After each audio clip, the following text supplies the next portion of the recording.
The most dangerous meeting in Hollywood history wasn't between mob bosses or studio heads. It was between a man who built dreams and a man who lived them.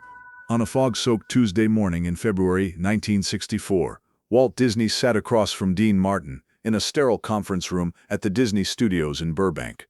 The air conditioning hummed like a mechanical prayer. Coffee grew cold in bone china cups, and two visions of America prepared to destroy each other with nothing more than words. Walt Disney believed he was saving the soul of the nation. Dean Martin believed Walt was killing it. What happened in that room over the next 47 minutes would create a secret war that Hollywood has hidden for 60 years. Because when the king of family entertainment declared war on the king of cool, there could only be one winner. And the battle would be fought not with lawyers or money, but with something far more dangerous: the truth about what America really wanted. The morning sun struggled through the smog hanging over Burbank like a dirty curtain. Inside the fortress of Disney Studios, everything was pristine, controlled, sanitized. The hallways smelled of fresh paint and industrial cleaner. Secretaries in matching cardigans glided past walls, lined with concept art for wholesome cartoons and family musicals. This was Walt Disney's kingdom, a place where childhood innocence was manufactured on an assembly line and packaged for mass consumption.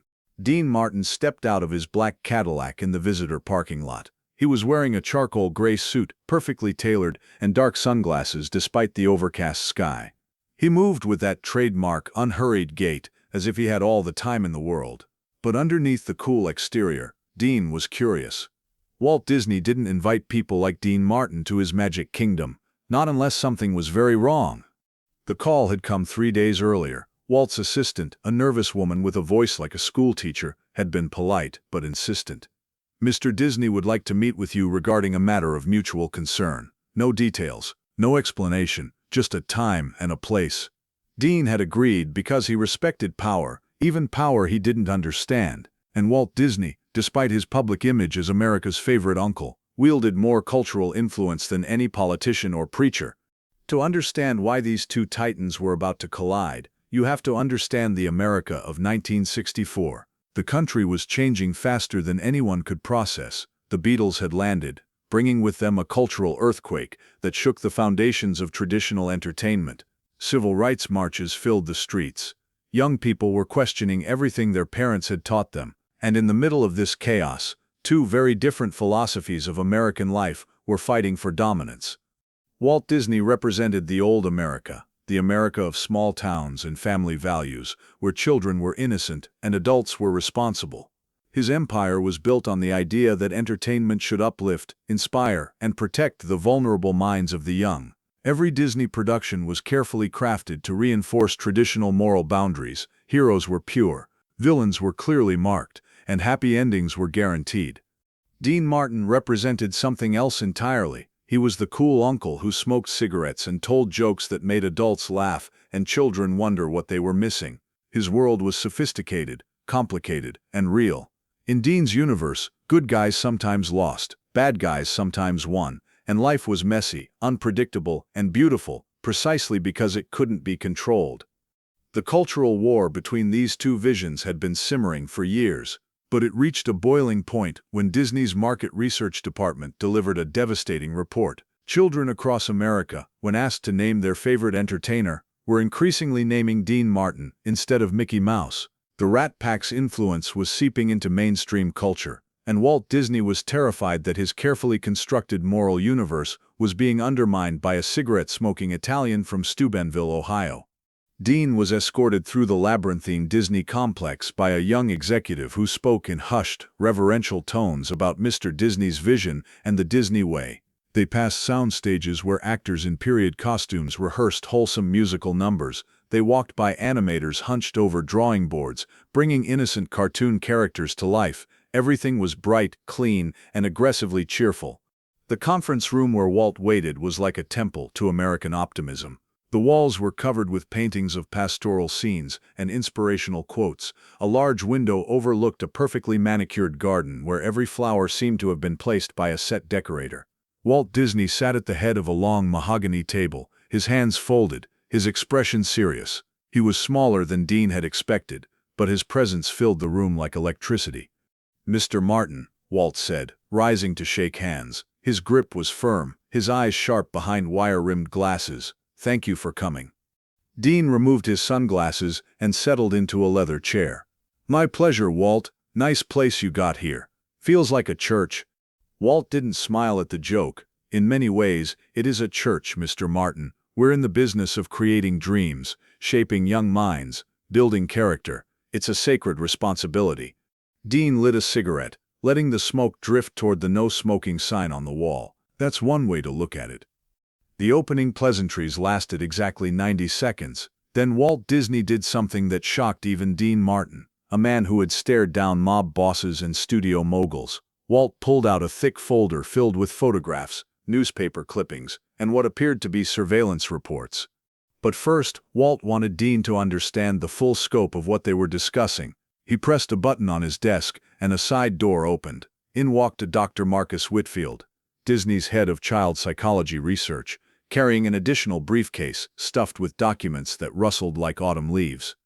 "Mr. Martin," Walt said, his voice taking on the tone of a concerned father, "Dr. Whitfield has been conducting extensive studies on the influence of adult entertainers on developing minds. Marcus, would you please share your findings?" Dr. Whitfield, a thin man with nervous eyes behind thick glasses, cleared his throat and began reading from his report in a voice that trembled slightly. "Our research indicates that children exposed to Mr. Martin's performances show a 340% increase in what we term premature sophistication behaviors.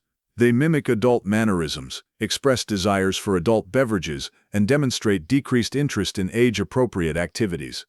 Dean listened with the patience of a man who had heard worse accusations in back-alley poker games. "Doc, did your research happen to measure whether these kids are happier? Whether they're more confident? Whether they're learning to navigate the real world, instead of hiding in a fantasy?" Dr. Whitfield fumbled through his papers, clearly not expecting pushback. "Well, we didn't specifically measure happiness indicators, but—" "Of course you didn't," Dean interrupted gently, taking another drag from his cigarette. "Because you're not interested in whether kids are actually thriving. You're interested in whether they're conforming to your idea of what childhood should look like." Walt's jaw tightened. This wasn't going according to plan. He had expected Dean to be defensive, perhaps even apologetic. Instead, the singer seemed genuinely amused by their elaborate presentation. The truth was, Walt Disney had been planning this confrontation for months. His private investigators had compiled dossiers on every member of the Rat Pack. But Dean Martin represented the greatest threat because he was the most beloved. Frank Sinatra was too volatile, too obviously dangerous for Middle America. Sammy Davis Jr. faced enough social barriers that his influence was naturally limited. But Dean was the perfect storm of dangerous and lovable, sophisticated and accessible. The surveillance operation had been extensive. Disney operatives had attended Dean's concerts, monitored his television appearances, and even infiltrated the audiences at his Las Vegas shows. They documented everything: the way teenage girls swooned when Dean loosened his tie, how young boys tried to copy his casual swagger, the increasing requests to radio stations from children wanting to hear "That's a More" instead of "When You Wish Upon a Star." Most troubling to Walt was the demographic data. Disney's core audience, families with children aged 5 to 12, was showing disturbing trends. Merchandise sales were declining in specific regions where Dean's popularity was highest. Theme park attendance from these families was dropping. Most damaging of all, focus groups with children revealed that many now found Disney characters babyish and boring compared to the sophisticated adult world they glimpsed through Dean Martin's performances. "Let me show you something else," Walt said, pulling out a different set of documents. These were letters, hundreds of them, from concerned parents across America. He selected one at random and began reading aloud. "Dear Mr. Disney, my 7-year-old daughter has been asking for grown-up juice ever since she saw Dean Martin on television. She refuses to watch Cinderella anymore, saying it's for babies. She wants to dress like a lady and wear lipstick. I'm losing my little girl to this man's influence, and I don't know what to do. Please help." Walt looked up at Dean with a mixture of accusation and pleading. "This is from Mrs. Helen Morrison of Cedar Rapids, Iowa. Should I read more?" Dean stubbed out his cigarette and leaned back in his chair. "Walt, do you have kids?" "I have 2 daughters," Walt replied stiffly. "And when they were 7, did they ever want to play dress-up? Did they ever pretend to be grown-ups? Did they ever get bored with the same toys and want something more challenging? That's different. Is it?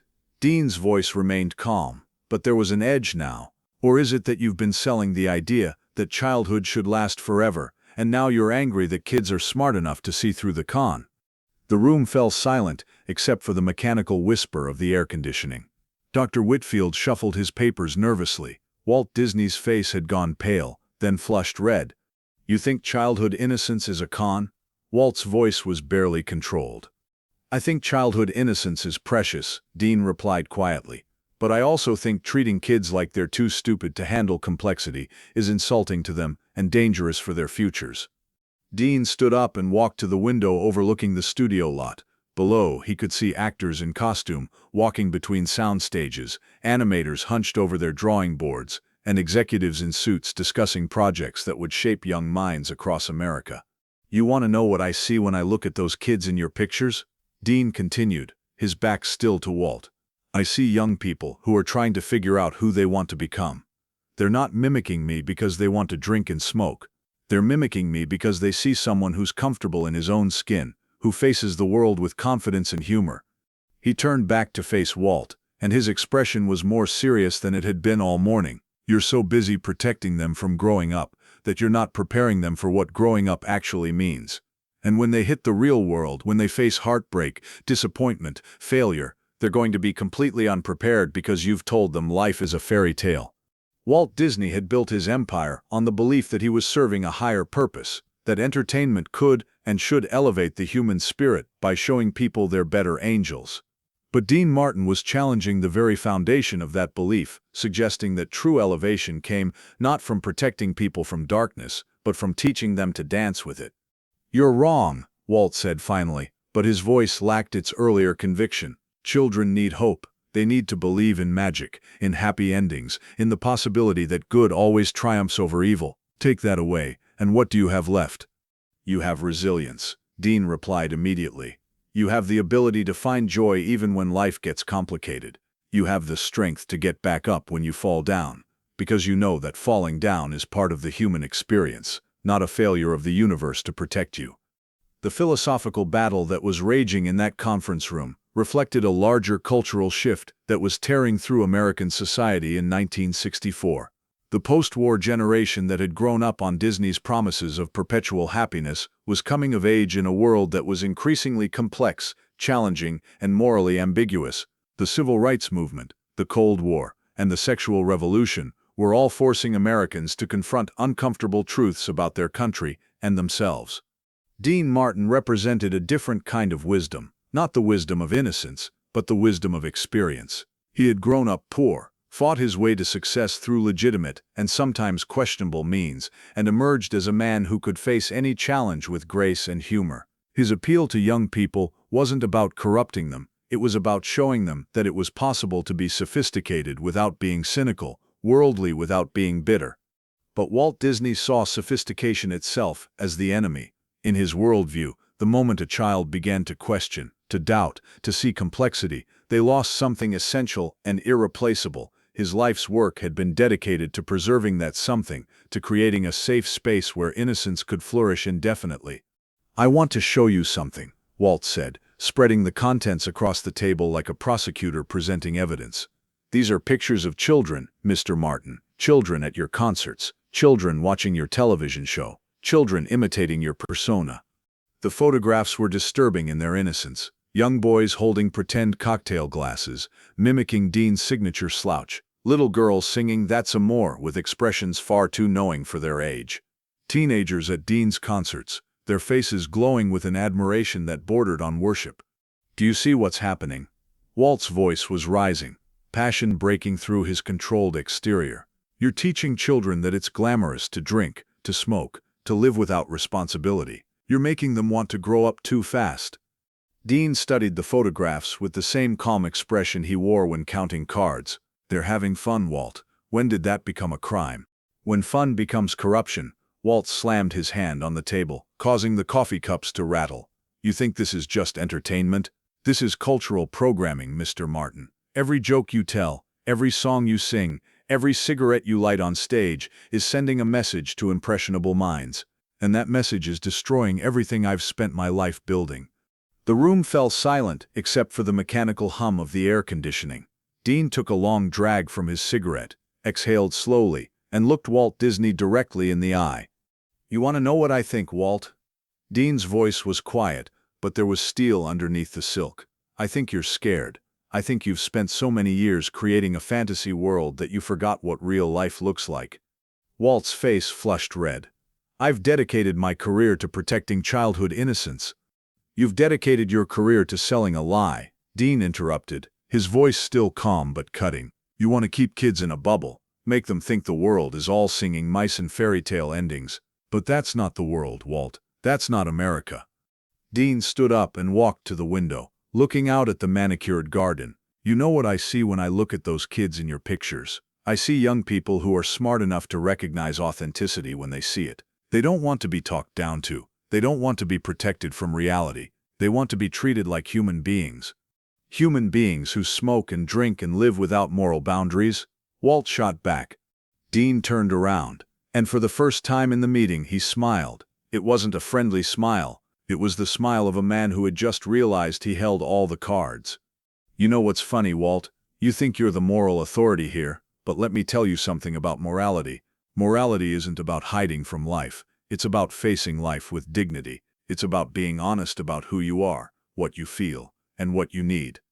Dean walked back to the table and leaned over, his hands flat on the mahogany surface. "Those kids you're so worried about, they're going to grow up, they're going to face heartbreak and disappointment and loss, and when they do, what's going to serve them better? Your fairy tales, or the knowledge that they can survive anything as long as they keep their sense of humor and their sense of self." Walt Disney stared at Dean Martin, and for a moment the mask of the benevolent uncle slipped. Underneath was a man who had built an empire on the premise that he knew what was best for everyone, and who was now being told that his entire worldview was wrong. "You're corrupting them," Walt whispered. "I'm preparing them," Dean replied, "for the world as it is, not as you wish it were." The confrontation that followed was unlike anything either man had expected. Walt Disney, the master of family entertainment, began to reveal the depths of his anxiety about changing American culture. He spoke of letters from concerned parents, of pressure from religious groups, of his own fears that the country was losing its moral compass. But Dean could see deeper than Walt's public concerns. This wasn't just about children, or culture, or entertainment philosophy. This was about fear, raw, primal fear of becoming irrelevant in a world that was changing too fast for anyone to control. "You want to know what really scares you, Walt?" Dean said, lighting another cigarette, despite the increasingly hostile atmosphere. "It's not that I'm corrupting kids. It's that they're choosing me over you voluntarily. No one's forcing them to like my music or watch my shows. They're making that choice themselves, and you can't stand it." Walt's composure finally cracked completely. He stood up so abruptly that his chair rolled backward and hit the wall. "How dare you psychoanalyze me in my own studio? I've spent 40 years building something beautiful, something pure, something that elevates the human spirit, and you and your cigarettes, and your cocktails, and your sophisticated cynicism, you're destroying it all." "I'm not destroying anything," Dean replied, his voice maddeningly calm. "I'm just giving people an alternative, and if your vision can't compete with mine in the free market of ideas, maybe the problem isn't with me." The words hung in the air like a challenge. Dr. Whitfield had quietly excused himself during the heated exchange, recognizing that he was witnessing something far more personal and dangerous than a business disagreement. This was two philosophies of life locked in mortal combat.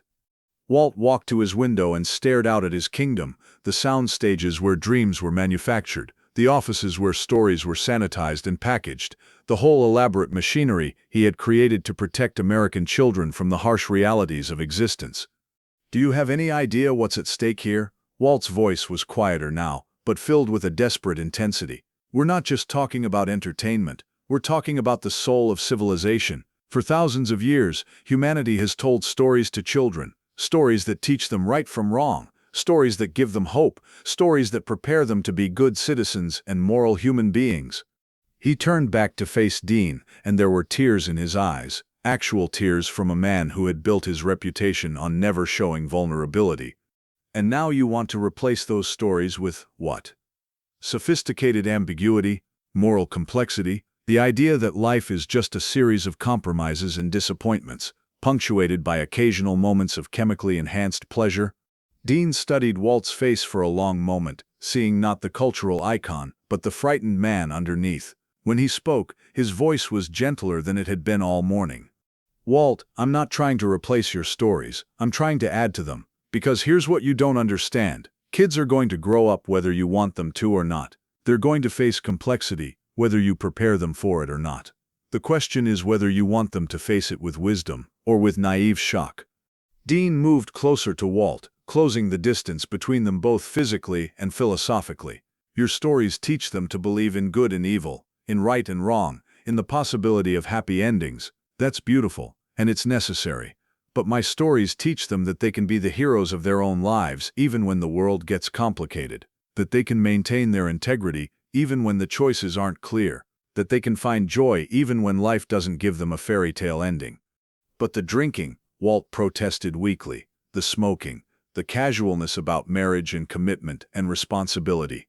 "Props," Dean said simply, "stage business. The real message isn't about cigarettes and cocktails. It's about confidence. It's about being comfortable with who you are. It's about facing whatever life throws at you with style and humor and grace."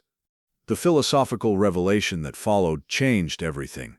Walt Disney had spent his entire career believing that sophistication was the enemy of goodness, that worldliness inevitably led to cynicism and moral decay. But Dean Martin was showing him a different possibility, that sophistication could actually serve virtue, that worldly wisdom could make someone more capable of doing good, not less.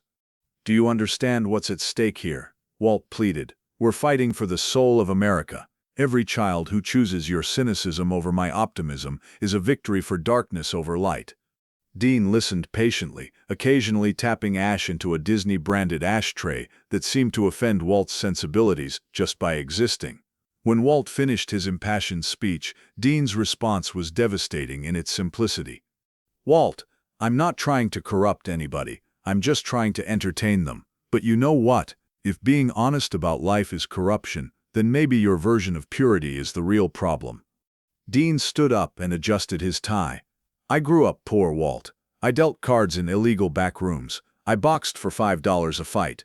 I know what it's like to struggle, to fail, to get back up and try again. That's not corruption. That's life. And if kids can learn something from watching me face life with a smile and a song, then I'm proud of that." He moved toward the door, then turned back. "You want to protect children, Walt? Teach them to be strong, not sheltered. Teach them to laugh at adversity, not hide from it, because the world is going to test them whether you like it or not. And when it does, they'll need more than fairy dust and happy endings to survive." The meeting ended with Walt Disney sitting alone at his conference table, staring at the photographs of children who had chosen Dean Martin over Mickey Mouse. The cultural war that began in that room would rage for decades, played out in countless battles between traditional values and modern sophistication, between innocence and experience, between the America that was and the America that was becoming. But Dean Martin had already won. As he walked through the Disney studios toward his Cadillac, past the sound stages full of wholesome entertainment and the offices full of moral crusaders, he knew something that Walt Disney was too frightened to admit. America wasn't a child to be protected. America was a teenager, eager to grow up, ready to face the complicated truth about life, and Dean Martin was the cool uncle who was brave enough to tell them the truth.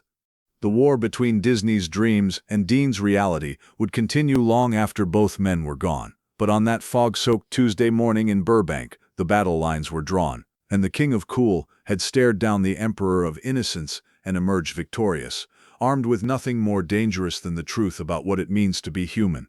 But victory, Dean realized as he walked through the Disney complex, was more complex than he had expected. Walt Disney wasn't evil or wrong.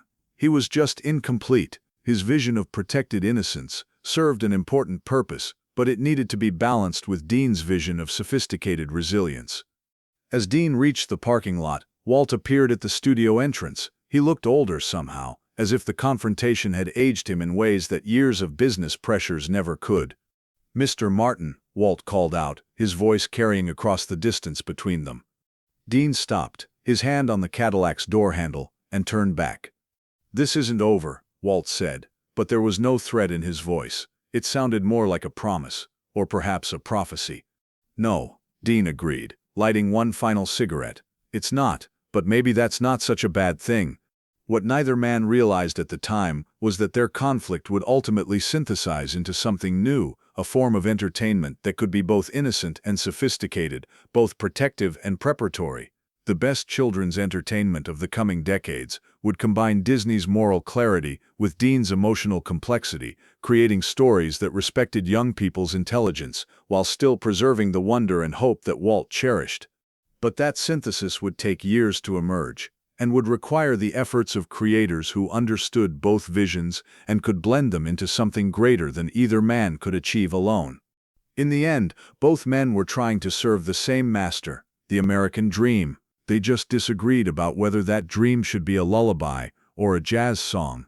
Dean Martin believed it should be both. The cultural war they began that day would echo through the decades, playing out in congressional hearings about television content, in parent-teacher conferences about appropriate role models, in countless family dinners where generations debated whether preserving innocence was more important than preparing for reality. And in a strange way, both men won. Walt Disney's legacy of wonder and hope continued to inspire new generations of dreamers. Dean Martin's legacy of confident authenticity continued to show people that they could face an uncertain world with grace and humor. The children who grew up caught between these two visions, the kids who learned to believe in magic from Disney and learned to believe in themselves from Dean, became the most psychologically resilient generation in American history. They could dream big because Walt had shown them how, and they could survive disappointment because Dean had shown them that falling down wasn't the end of the story. Perhaps that was the real victory, not the triumph of one vision over another, but the recognition that human beings are complex enough to need both dreams and tools, both protection and preparation, both the comfort of certainty and the strength to handle ambiguity. As Dean Martin drove away from Disney Studios that morning, the fog was beginning to lift from the San Fernando Valley. The sun broke through the overcast sky, casting everything in sharp relief. Behind him, Walt Disney stood in his office window, watching the black Cadillac disappear into traffic, already planning his next move in a war that would ultimately save American culture by forcing it to grow up without losing its soul.